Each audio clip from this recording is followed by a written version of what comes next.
भगवान अपने परिवार का सुचारू रूप से पालन कर रहे हैं।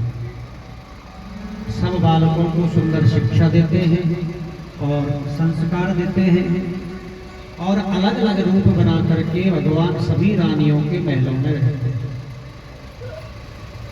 अब आप विचार करिए कि 1,77,188 घर हैं, मकान हैं बड़े बड़े। ये तो है नहीं कि 2-2 कमरे के होंगे, बड़े बड़े होंगे। तो आदि से क्या पूरी द्वारिका ही भगवान की बस रही है परिवार की। प्रेम से बोलिए राधे राधे।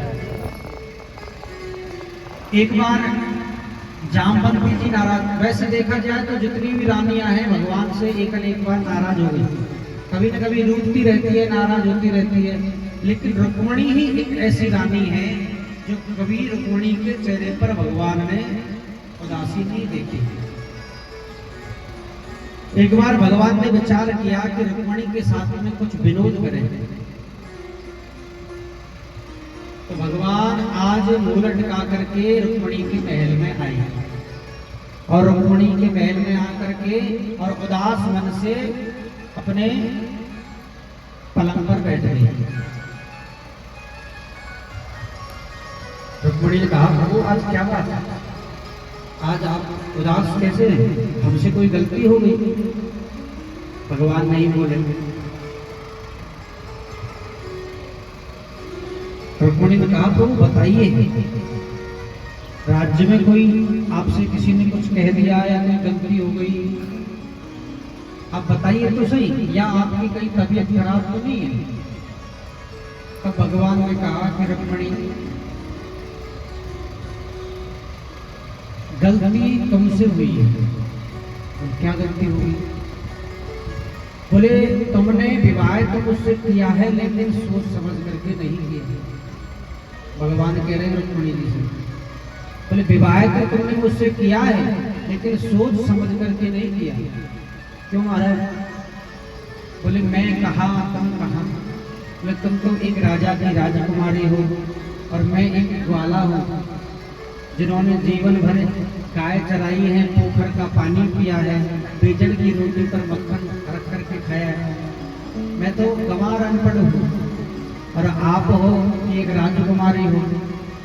तुम्हारे लिए इतने बड़े बड़े रिश्ते आए, शिशुपाल जैसा राजा तुमसे विवाह करना चाहता था, लेकिन तुमने उन सबको ठुकरा करके मेरे साथ विवाह किया। ये बहुत बड़ा गलत काम किया आपने, आपके जीवन की बहुत बड़ी गलती है ये।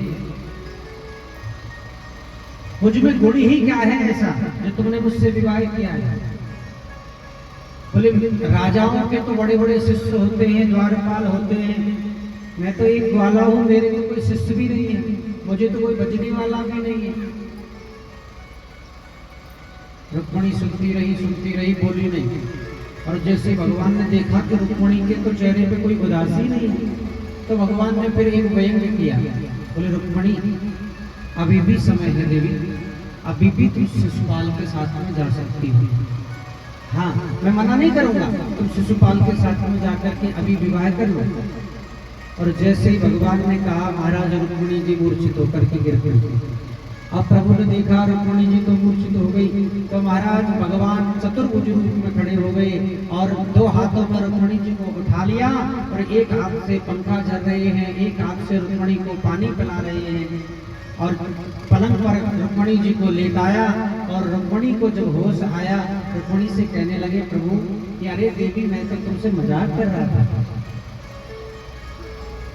मैंने जीवन में कभी तुम्हारे चेहरे पर उदासी नहीं देखी, इसलिए मैं तो तुम्हारा ये देखने के लिए तुमसे विनोद कर रहा था कि तुम्हारा चेहरा क्रोध में कैसा लगता है।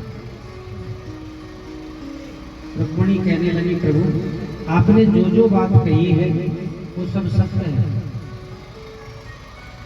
आप कहते हो कि मैंने गुण क्या देखा आपने, तो आपके जो गुण मैंने देखे हैं, जिनके गुणों की वजह से मैंने तुमसे विवाह किया है। अयम ही परमो लाभो गृहे सुगृह मेदिनाम यन्नरमेन्नीरयते यामा प्रियया भीरुभामनी। प्रेम से बोलिए राधे राधे। मैंने आपके गुण देखे, कौन से सबसे बड़ा गुण कौन सा है? बोले अकारण कारण वर्णालय। आप भक्तों पर अकारण ही कृपा करते हैं।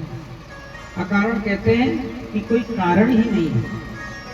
भाई एक तो होता है कारण कि आपने मान लीजिए मेरी अच्छी सेवा की तो मैंने आप पे कृपा कर दी, ये तो हो गया कारण। कोई सेवा करिए इसलिए आप पर मैंने कृपा कर दी। लेकिन आपने कोई ना सेवा करी, ना कोई प्रेम से बोले, ना कुछ किया, और वैसे ही भगवान ने कृपा कर दी। कई उदाहरण है भागवत के अंदर भी, ऐसे कई उदाहरण है कि अकारण कृपा की है भगवान ने। कृपालु है, सब पर कृपा करते हैं।